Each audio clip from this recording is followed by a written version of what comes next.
Welcome back to the Servant Leadership Library, where we pull the best leadership wisdom off the shelf and sometimes blow the dust off some old ideas. I'm your host, Nicholas Paulukow, CEO of One to One, the cybersecurity and managed IT firm that keeps your business running smoother than your morning coffee. Today, I'm joined by someone who's been leading from the front lines of technology and integrity for over 3 decades. BJ Carter is a powerhouse CEO and technology leader with a career spanning more than 30 years of steering companies to success.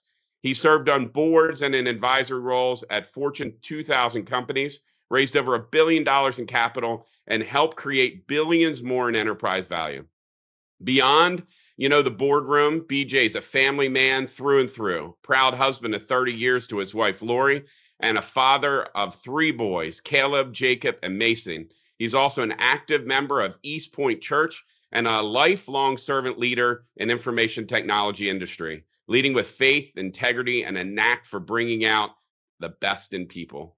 BJ knows how to attract top talent, inspire innovation, and build cultures around trust while keeping things real. So grab your coffee, settle in, and let's dive into how servant leadership can build not just better businesses, but better people with, the one and only BJ Carter. So, wow, BJ, thank you for joining us today. I mean, simply put, you've had an absolute wonderful career. Why don't you kind of maybe help the listeners kind of give you an understanding of what do you do when you're not running billion-dollar, transactions?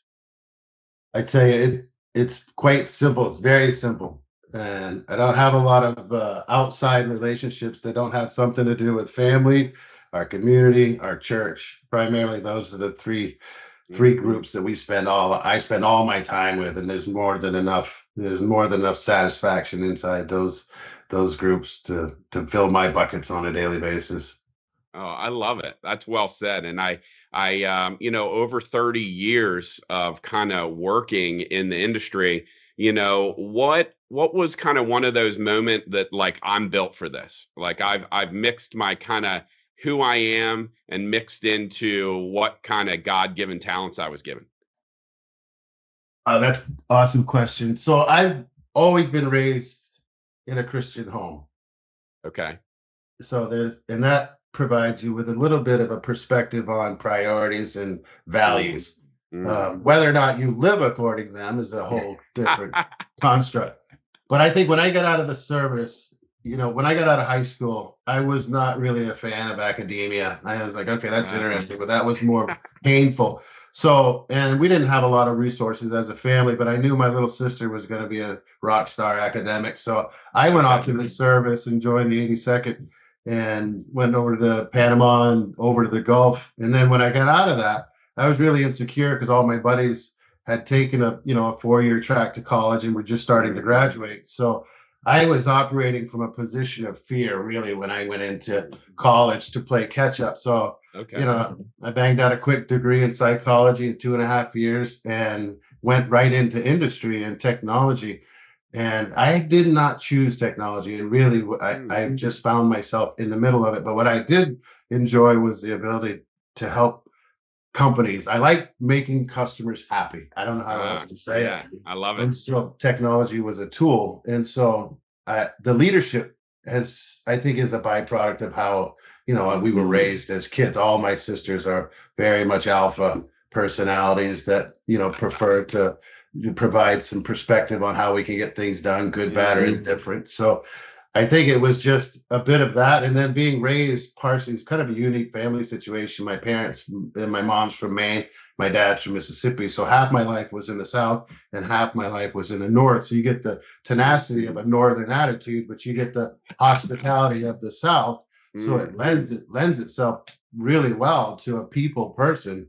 But the leadership stuff came quickly in the service. When I was in the military, it was just the ability to be decisive and think about the other individuals first, created a pattern of consistency and relationship building where I would be in those positions. And, it's not a perfect, for me, I've failed more times than I've succeeded in leadership. And I've tried to always use them as guideposts for what to do or what not to do. And so I think Early days, I would say family was sort of the shaping tool. That. Yeah. Oh, that's amazing. And well, thank you for your service, by the way. Mm. What a wonderful thing to serve. And it's amazing to hear kind of those with that story, right? And it, when you kind of, I'm sure psychology helped too. That's interesting. I'm sitting here smiling because I wanted to go into the service, but my track is similar, right? I wanted to do psychology. I had all these other things, and I was not. My sister was the straight A student. I was not, right? I was like, how do you buck the system and change things, right? Because the same is kind of boring, right? That's what was my feeling. But I realized a similar thing about that same component of like serving others and right building others up really brings a lot of unity, right? Like, and I found in my career that I went into the fire service and other areas.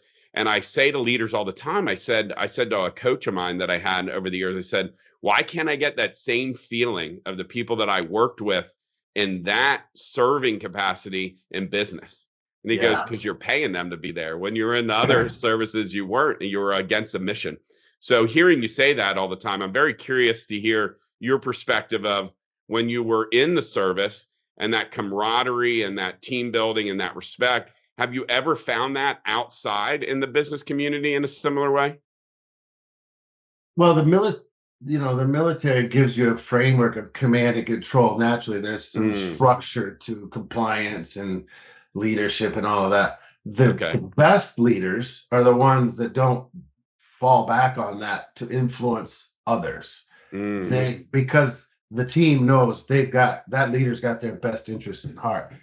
And mm, so in some ways it's easier, but also in some ways it was a bit more difficult because you know, there's a compliant nature to doing what you're asked to do by your superiors.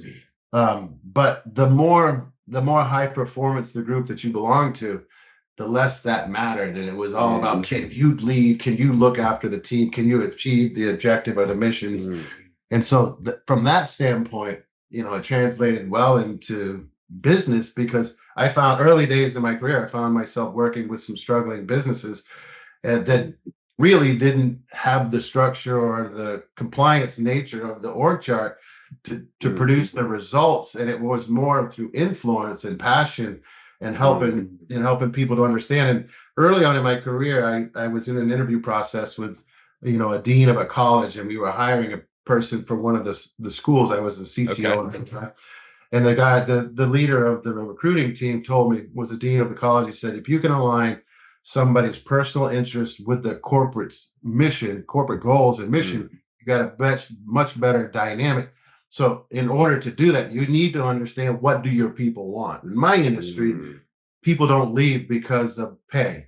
Technologists leave because they don't believe their boss cares about them, and they're not being mm, challenged, and they're not being mm, invested in from training. So yeah, I think you need to take the time to understand, like, what do the people, why are they here? It's not just a job, but why are they getting out of bed? And mm. knowing some personal stuff about your people, man, that's super important. But it sounds great in theory. It's the practical application, because Yeah. you fall under pressure as a leader, and you've got to make decisions that affect people personally. If the performance is not Mm, there, or the business shifts and there's restructuring that's required, mm. it gets tough to be a Yeah. servant leader. So I mean, I think that's where faith comes in spades, is by Mm, putting yourself on a path with one of the best leaders, the best leader ever, mm. that put others first. I think that if you follow those type of examples, a lot of things will happen around you naturally, according to what God might have in store for you as a Mm. leader.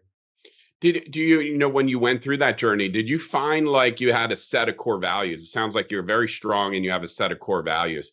And when you led people maybe that didn't share your core values, like how did you work through that? I mean, was it something that you were able to overcome, or, you know, was it Man, I quite tell you, difficult?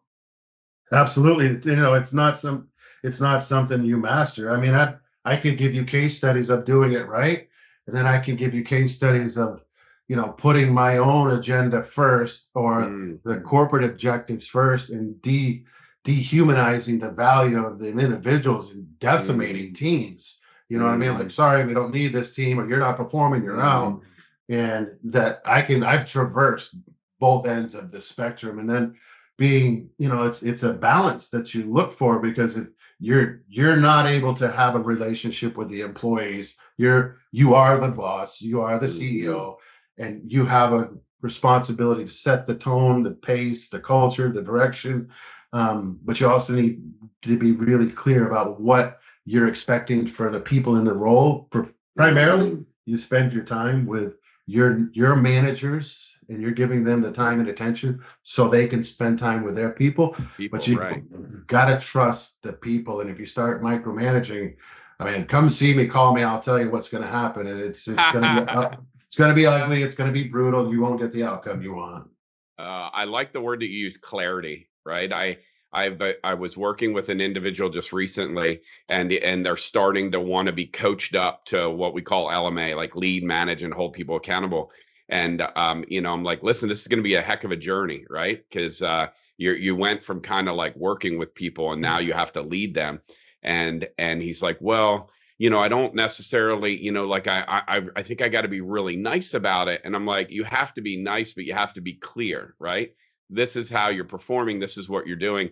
Do you see that a lot? Like, what advice would you give that gentleman that's he thinks by not telling them where they need to improve, that's really kind, right? But it's not driving any results, or it's not helping the person. You're not leading. Yeah, you're not leading. You're just building a relationship, and I'm not sure that's what the business requires. Early on in my career, there's two things that I learned. One, if you don't have to make a decision and you've got time, take as much time as you can. But when you've appropriately thought it through, Colin Powell has some really cool key indications of what type of information you need to collect before you can make a decision. And the next thing is separate a person's performance from their ego, so you can work on the performance and not devastate the ego. If you attack the ego, call me again. I'm going to tell you how that can work out for you. But if you can address the performance issues, it allows you together to craft a model where success can be embodied, and you can work towards those goals. But we're all human. We're infallible. We're going to make mistakes. But as a leader, early on, I would recommend stop worrying about whether they like you, and first find out if they respect you. Are you respectable? And because if you destroy the respect, you're not going to be followed. And like I said, I'll give you a 1-800 number on how that can occur. But high performing teams are going to expect that you trust them to execute. And you have to accept that you do not hold your fate necessarily in your hand as a leader. Right. It's the collective. Explain to those that are listening, like in regards to, how to build respect, or how to ask someone that's new, right? I was using that gentleman, for example. Like, what tips would you give him for like understanding if his peers or the people he's leading respects them? His peers or the people he's leading respect him. So in this service, you've got to be prepared to do the job of the person that you asked to do. You should be competent and efficient at it. So if you're lacking in that department, the competency is an issue, that they'll know it early on. So let's not hide that. And, my dad has a great saying, he reserves the right to get better every day. And so I love it. As a leader, I think that if you've identified what you're working on to be the best leader possible, whether it's personal development, professional development, these type of things, I think trying not to hide that will allow you to. Some leaders are great public speakers, some are not. Some CEOs want to be behind a mic and lead from a podium or a pulpit. Others are not. Some are good at numbers, some are good at operations. I think you knowing where your magic happens and where you can create it, and understanding that, yes, for the moment, I'm in this position to lead, but my strength is this facet of the business, and complementing yourself with like skills that you may or may not have is okay. Right? I'm not a good. I think that people see the truth and the transparency, they're more likely to respect you. Nobody's expecting anybody to be perfect. But as the CEO or leader, sometimes you get put in a position that, leads people to believe that you may have more superpowers than you actually have. But I think talking about it, and I recognize it through planning sessions and visioning sessions executions, quarterly meetings, monthly meetings, these type of things, it becomes obvious. But you have to have respect. You don't have to be liked, but you should be respected. I'll tell you, Nick, when I started in industry, I started from a position of insecurity because I didn't think I had the right things. I didn't think I had gone to the right schools. I wasn't feeling confident that I brought all the right things to the table. So I pulled the two levers that I could. I worked harder and longer, Mm-hmm. and I overcompensated through rote memorization of facts and details and data, and to become the most proficient I could by consuming information and consuming, meetings and vendor and getting engaged in conferences and meetings to become more proficient at my craft. The leadership came through mentorship. Is I would recommend having 2 or 3 mentors at all time that will tell you things you don't want to hear. Mm-hmm. Like I have a I love it. mentor. Yeah, I have a mentor for finance. I have one for corporate, legal. I have one in operations. I have one in an international level. You know, I'm looking to be. I'm looking for feedback in return to learn. But I think you'll find that people, if you approach them with that level of sincerity and honesty, and don't waste their time, they can help you save a lot of cycles. A lot of cycles. That's well said. I screwed that up in the beginning. I thought that I was in a similar path, right? You didn't go to Harvard or all these fancy schools, and you're building something from the ground up, right? And you're just like, well, everybody could do that, right? And so it's interesting to hear you say that and be humble about that. And I screwed up by not finding those mentors sooner. I'm like, well, I'm supposed to do this on my own and figure it out on my own. And then when I found the magic sauce and I learned something today, I need to have even more mentors, right? Not just 1 or 2. They really do. The right ones don't tell you what you want to hear. I had a session yesterday, and he goes, he goes, that is crap. He goes, we are not doing that. This is what you committed to. What are we doing? How are we getting there? And he goes, it holds a different level of accountability. It's kind of that being uncomfortable, right? Like, I know now if I go into any session and I don't feel a little uncomfortable, it's probably not the right place for me, because I'm not going to learn anything. I feel too. There was a CEO group I was part of, and the person who ran it, he's like, well, what do you want? I go, I want more accountability. I said, we show up and we're like buddies. We're all like hanging out, CEOs. And I go, I'm never afraid to come here. Yeah. Right. And I want to be afraid, right? Like, I want to be like, I want to make sure I'm preparing, because if not, like, this is, what am I getting out of it? So I was sorry. I'm just in a tangent off what you said, because it's so well true. said. Yeah. Well, I built a men's group, and it's for it's for like-minded CEOs that want to have some deeper discussions about faith as an asset and faith as a tool in the commercial workplace, because they know where their relationship is with their Lord and Savior, but they haven't necessarily mastered the ability to put it in motion the way it should be. And they're not looking for the mamsy-pamsy affirmation sessions. They want to in their face get into the work, because they're looking for an elite mindset and to optimize their ability to be effective and create impact in the commercial space. That's what their gift is. And so they're looking for that. They don't want to, we tell guys all the time, don't come here if you just want to sit and participate, because you're not going to like it. And then, the thing has grown 300% in the last 2 years.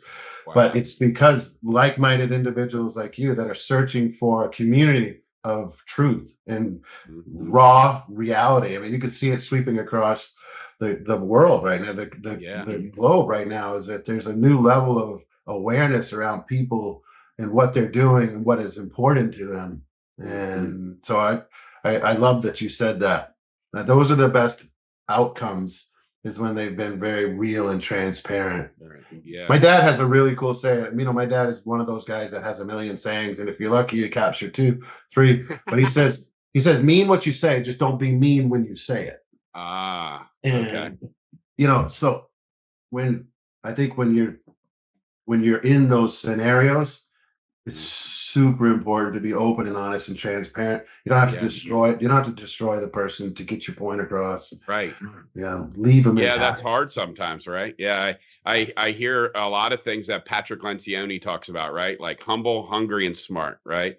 Yeah. And I got to tell you, I stumble sometimes on realizing, man, when I'm upset, have I explained myself appropriately instead of by my facial expressions or whatnot? I mean, I tell you, that's like an everyday stumbling block. Like reset, pause, think about it, just be open and honest. And I guess I realized over the years, like, oh man, why am I not doing that? Well, I'm around a group of people maybe I don't trust. Well, maybe I better figure that part out first, right? Yeah. Yeah. Yeah. When in doubt, think it out. I tell you, call me Oh, I like that. 1-800 don't do this. I have destroyed teams and people, because they were on the wrong side of an issue with me, and I tell you, it leaves scars. It's debilitating. It's not good for you. It destroys the individual. And I tell you, you'll have leadership remorse. You know what I mean? So if you're not sure how you want to handle a situation, best thing you do is just time it out. You can come back to it, but you cannot. You pull a nail out of a tree, it's still a hole, right? Right. Oh, You don't that's well have to. said. Mhm. Yeah, it's hard, right? I mean, none of this is easy. And many people see kind of the top of the iceberg, right? And they don't see all of the other things that are underneath that. And I think it's even you talk about kind of like mixing faith. Like talk about that. Somebody said, well, what's the best book that you're reading right now? And I go, well, the one with all the answers is the Bible. So maybe I should check that out. Yeah. And right, when you look at that every day, I'm like, wow, okay, well, there's the answer to some of my leadership problems. I should probably be leading like this. And it's very fascinating. It's amazing to talk to someone else, such as yourself, that has such business, success, but also then equates it to the humbleness of, who you're serving, right? And so what a complimentary, amazing thing, because in our world, we rarely have many people that open up about these things, right? And and it's so freeing to, open other people's minds to want to talk about it because they think that it's like, well, why did you bring that up? Like you shouldn't talk about that at work. And I'm like, I'm not selling anything. I'm just living my life the way that I'm supposed to live it and not talking about it. It doesn't seem. Have you run into that in your world? I got Man. killed on Seriously. social media with a previous employee that said, he talks about God at work. And I'm like, well, if that's the worst thing that I'm getting yelled at for online, I guess that's okay. Beaten up, insecure, afraid, not sure how to approach the top. Like it's important to me.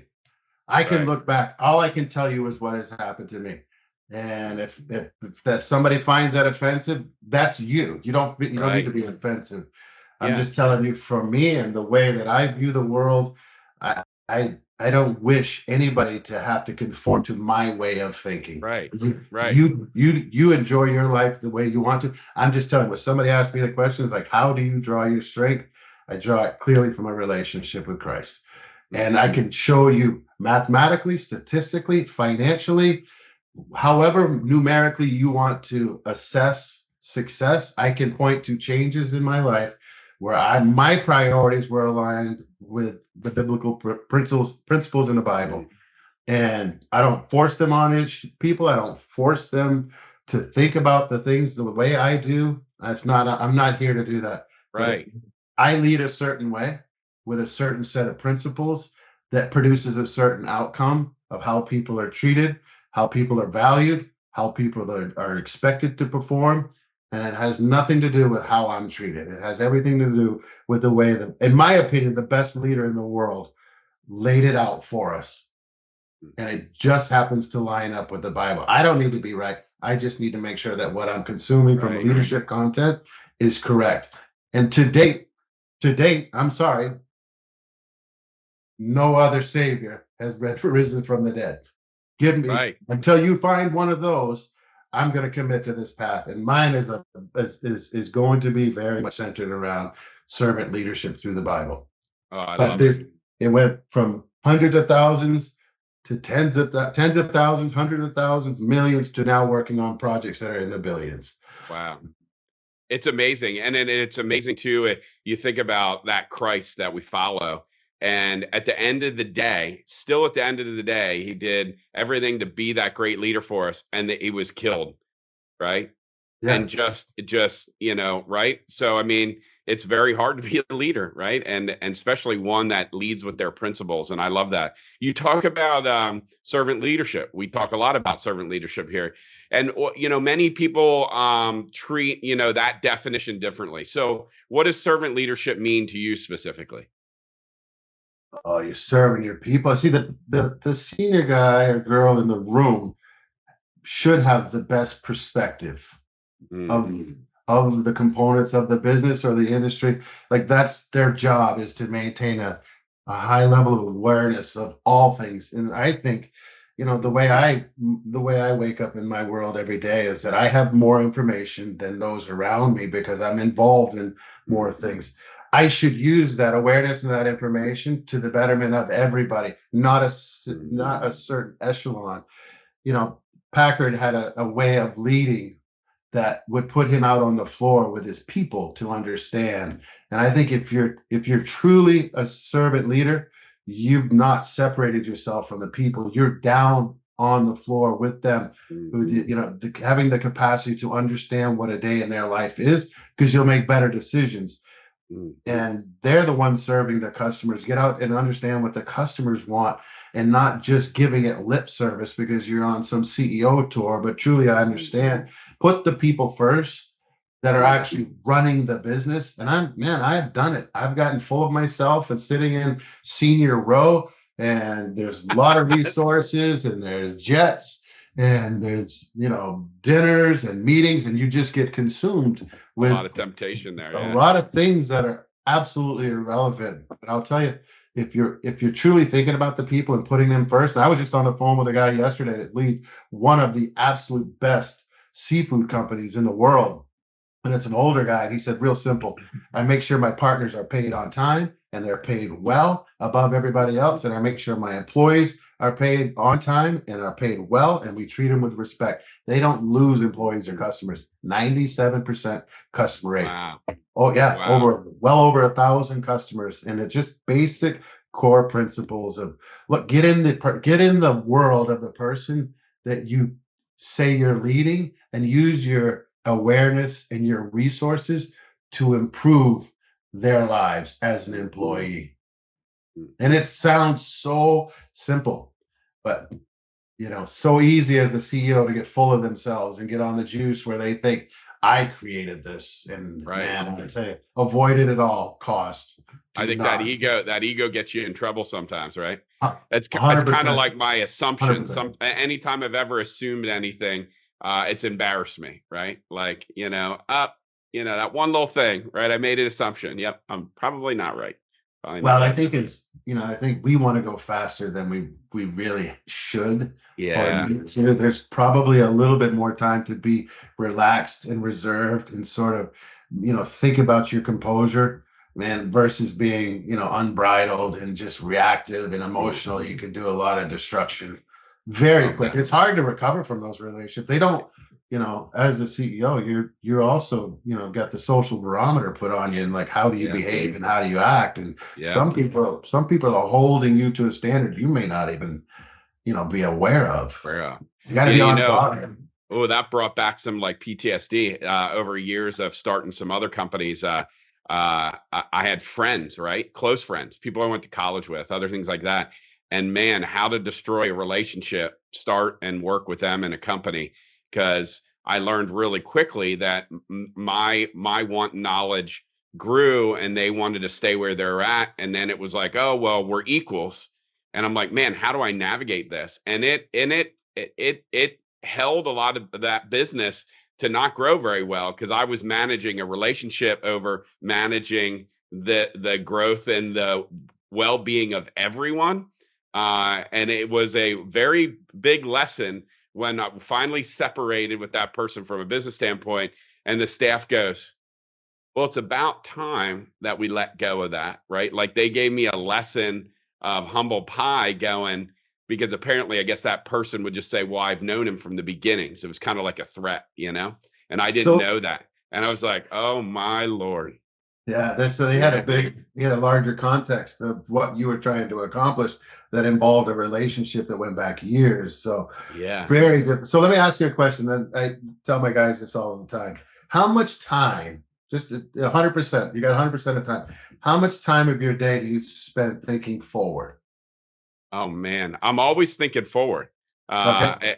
So that most of my day is the decisions that I'm making now. How do I affect other people, other things, right? Hmm. So that is a pro and a con, Hmm.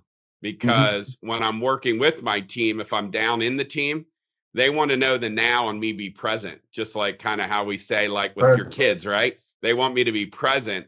And that is one of my downfalls, because I have to reset my expectations. I think my biggest critic that's the most honest with me is my wife.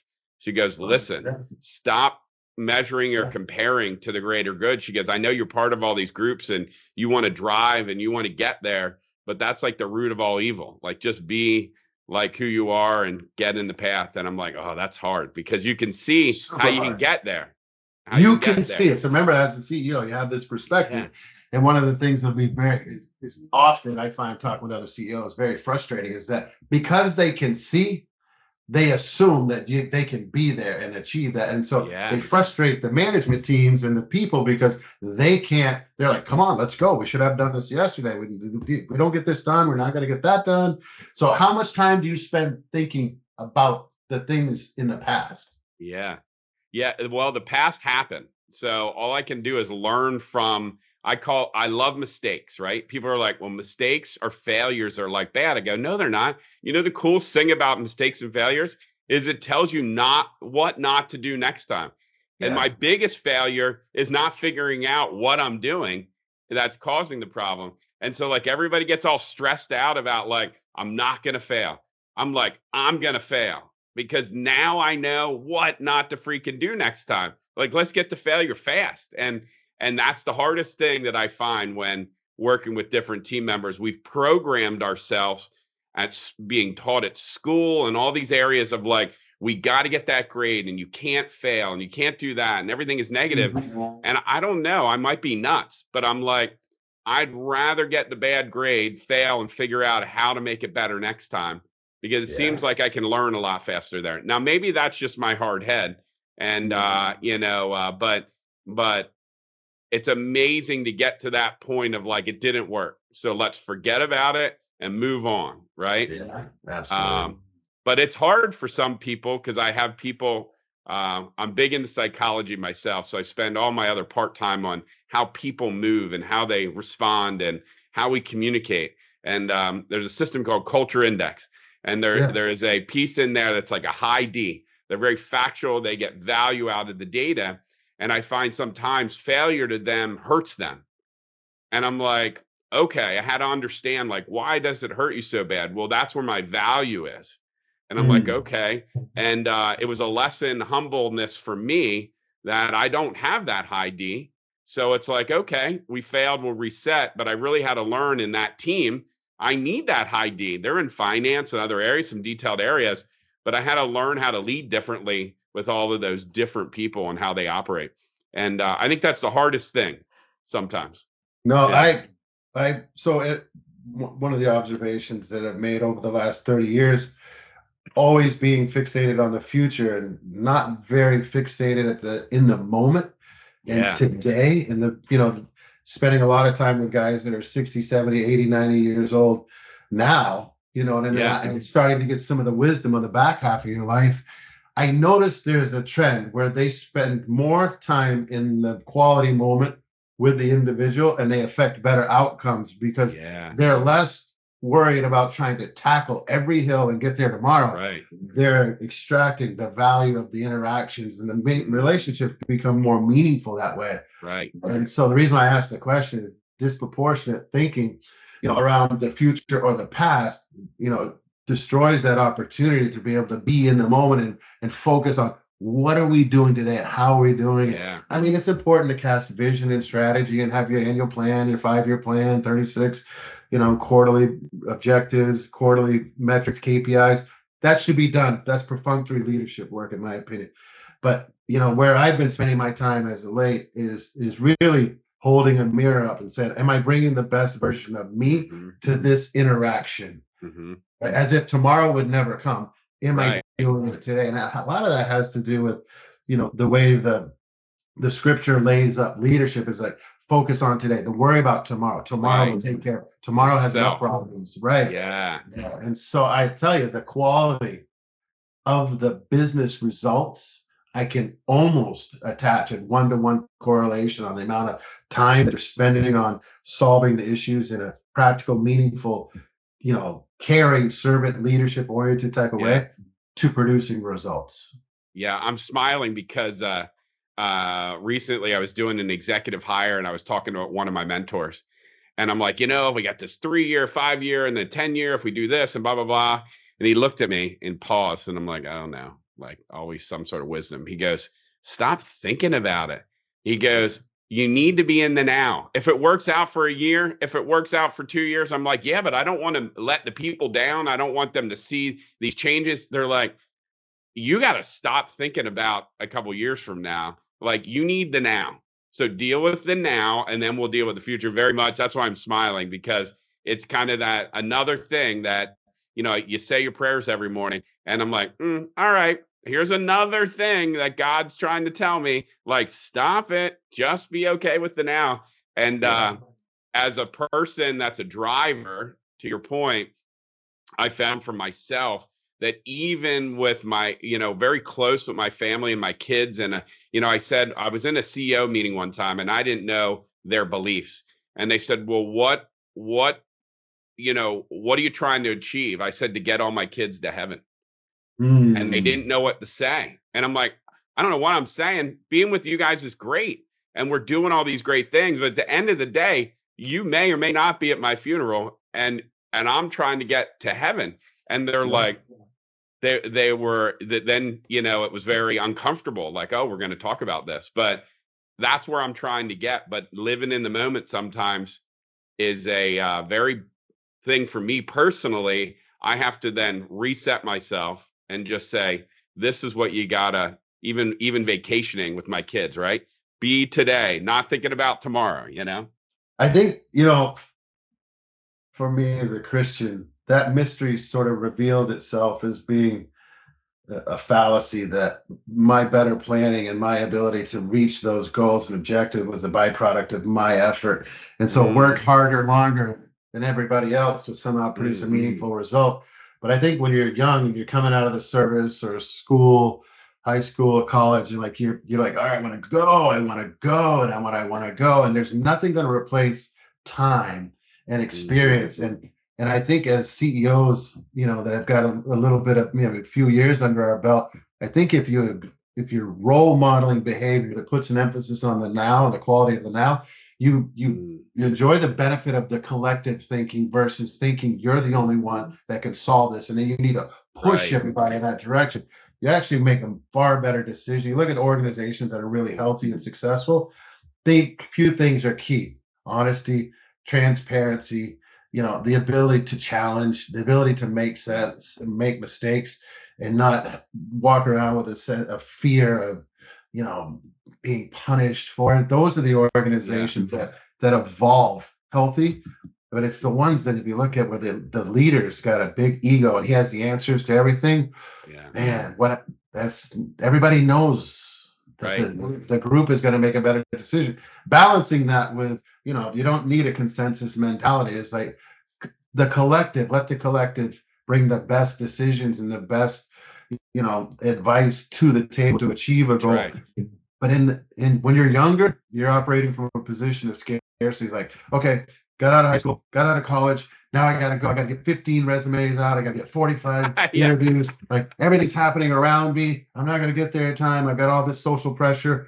And I'll tell you, it's unfair. It really is unfair. It is unfair. And I'm going to tell young guys, I'm like, look, I can give you a cheat code now that will set you on a path that you are going to have such a commercial advantage over everybody. but it will involve this notion of servant leadership and a relationship with the Bible and a relationship with Christ, because it's going to put you in a state of mind where you don't have to operate from a position of fear. Yeah. And that's hard, right? When you think that you have this responsibility for all these people, and you're like, if you screw it up, now something happens to those people. And, that scarcity can then cause you, a lot of fear, right? And yes, Dumb and I decisions. realized like the one day I'm not very smart sometimes. And I was just, I was reflecting, and I said, you know what? I offer this completely up to you. Whatever you decide, I'll accept it. And every time I do that, all these wonderful things happen. And I look at myself, I reflect, and I go, boy, dummy, it only took you like long enough to get there. And I was telling somebody, it goes, that's called us being humans. It all takes us that long to figure it out. And I'm like, if I'd figure that out every day, a little faster. And that's kind of what you're explaining, right? Like, just let it go, trust. And some would challenge us and go, well, hey, listen, guys, you've already have some wealth. You can figure it out. You could screw it up. And I'm like, okay, but like, what is wealth? Like, what, like, I've never worked for cash. You know what I mean? I've always worked for like a purpose. Like, how can I serve more people? And so my current problem is, it's like, I feel frustrated. I can't serve more people. And they're like, well, how does that equate to money? Money comes, right? We still have to be astute and have our plan, but like, how can we serve more people? And they're like, well, why do you get upset when somebody's not served well? Because that's what we're doing, right? Like a simple phone call, like, how you doing today? And so I get excited to hear, that same mentality. But it's hard. It's hard to get everybody to rally around that sometimes. Yeah. This journey it's a tough one, for sure. At 56, I look back and, when I was starting out, I had to go to the service. I needed to get all of that training and accomplish all that. Went to college, at a certain level of grades, and then my ego got involved. And I wanted to get it done in a certain time, so I was like, well, I'm a really smart guy. I can get it done in a short amount of time than anybody else. And then you start collecting all this information and data, and you realize it's at the end of the day, it's how you treat people and leave them with a perception of the interaction.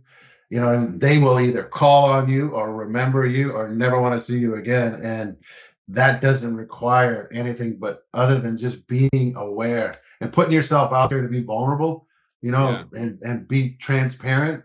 People like that, and I look for it in people when I'm hiring. It's like, do you know who you are and who you're not, or are we going to discover what this together? And I like that when somebody's coming at me with an awareness of, I don't have it figured out, but this is what I can bring to the table. And I often will hire for the personality over skill if it's if it can be learned in a reasonable amount of time and to achieve a level of proficiency, because I know the personality and the person will be more impactful to the culture, and the culture at the end of the day.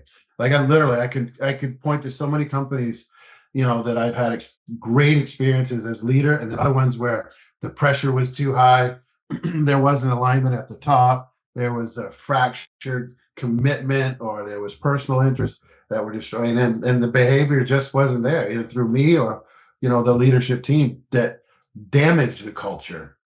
And I'll tell you, it can be avoided. Yeah. So you got to be honest with yourself. You have to be honest. I say the most dangerous person is someone that doesn't have self-awareness. And the people that I've led in my time in my career, I always look back and go, man, that's a dangerous position to be in, because you can't coach someone that's not necessarily aware of what they're trying to achieve. And I'm such a lover of people. I've gotten yelled at sometimes many years in my career that says, listen, you want it more than they do. And sometimes you just got to let it go and let them figure it out. And I'm like, yeah, but I know they have it. And they're like, yeah, but that's because you want it for them. They need to want it for themselves. And I'm like, all right, well, I better let them go then, Yeah. That's a tough one. That's a tough one, man. Because I run, like I said, I have that men's ministry, but I also created this thing called an elite mindset, which walks you through a certain cadence and a view, looking at the 5 constructs of your life: faith, family, finance, future, fitness, foundation. And really, you're looking at yourself holistically every day. There's a stacking, a journaling component. You're starting your day at a certain time frame.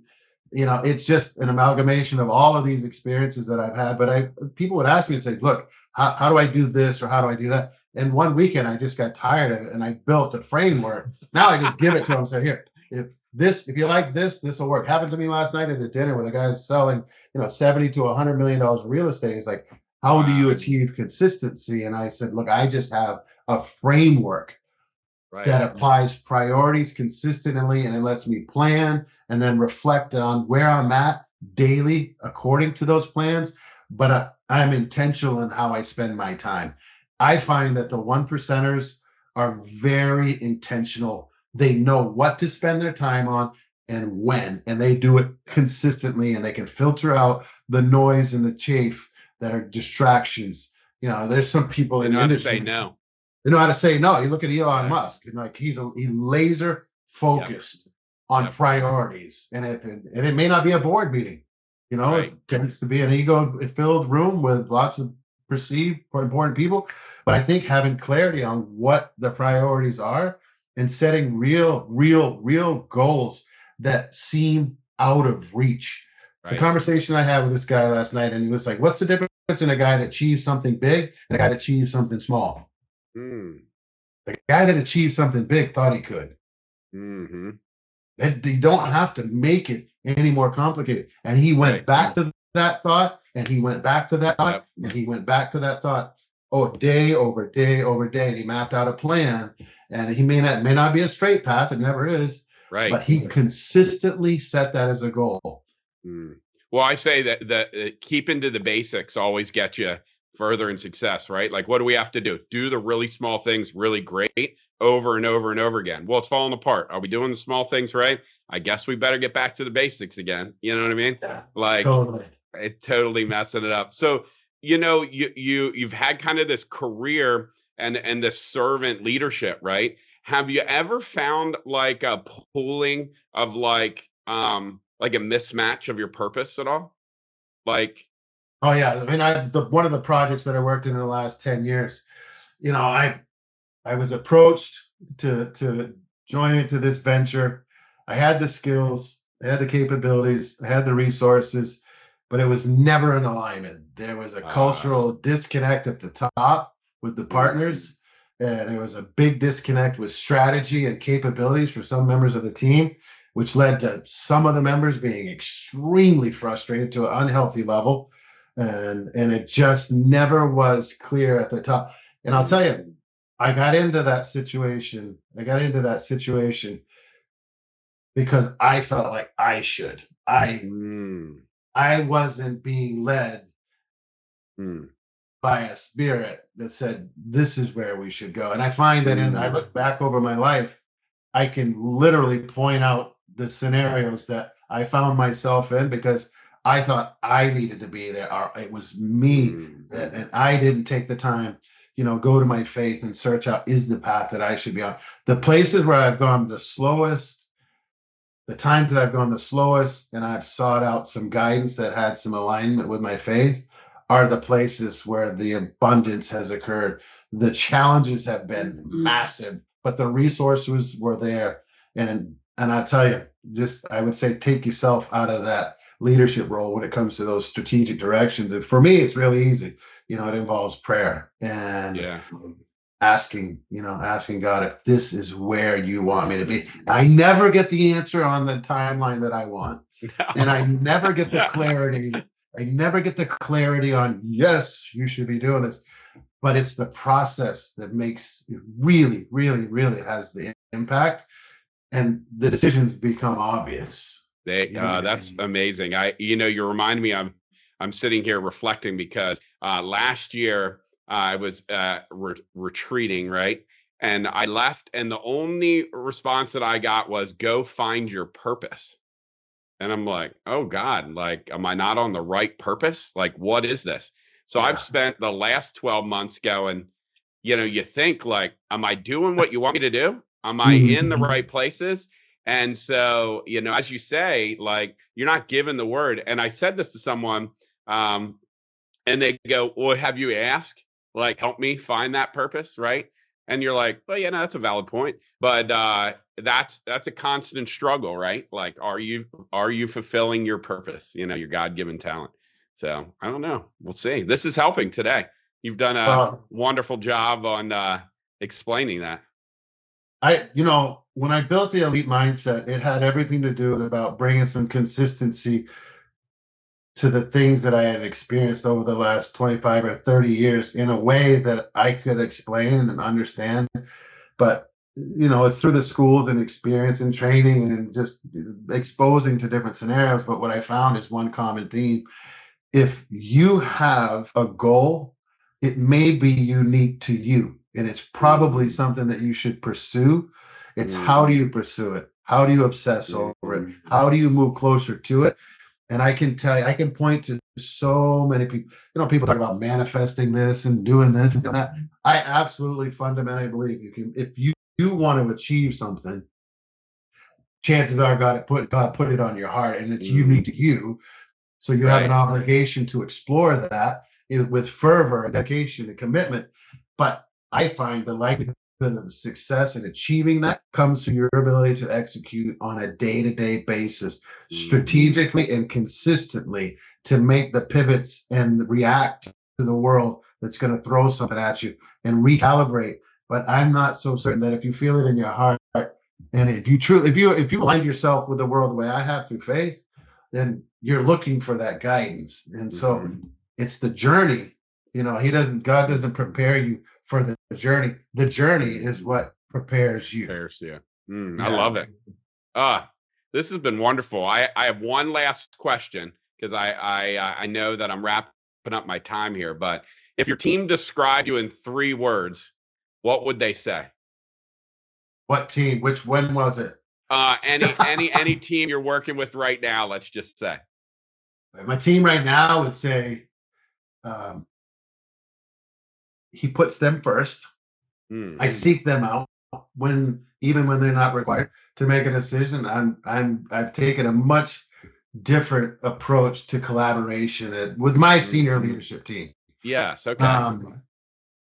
If you're going to work around it, you better be prepared to put some hours in. They're going to say that there's a commitment that comes with that. And I do enjoy some of the stuff that I've heard over my career is that you're likely to make the most money you've ever made. And you're probably going to learn more than you've ever learned before. I love it. I'm trying to teach the team to do my job. You know what I mean? Not because I'm building some succession plan, but I think they're going to be a more informed leader if they think like the CEO. Yeah, I love it. BJ, this has been awesome. You're an amazing man. Well, we're going to wrap up for today. So that's a wrap on today's chapter of Servant Leadership Library. Big thanks to BJ for stopping by and reminding us that leadership isn't about titles. It's about tuning in to your people, your purpose, and maybe your Wi-Fi signal every once in a while. So BJ, you blended a bold vision, grounded integrity, and no nonsense culture building is the kind of leadership playbook we all wish came preloaded, one day at a time. So for everyone listening, if today's conversation got you gears turning, don't just close the tab and move on. Go serve someone, lead with purpose, and maybe raise a few $1 billion while you're at it. So I'm Nicholas Paulukow, CEO of 1-to-1. The team keeping your data safe, your tech coming, and your leadership library well stocked. So until next time, keep leading, keep learning, and remember, great leaders don't just run the show, they reboot it when it crashes.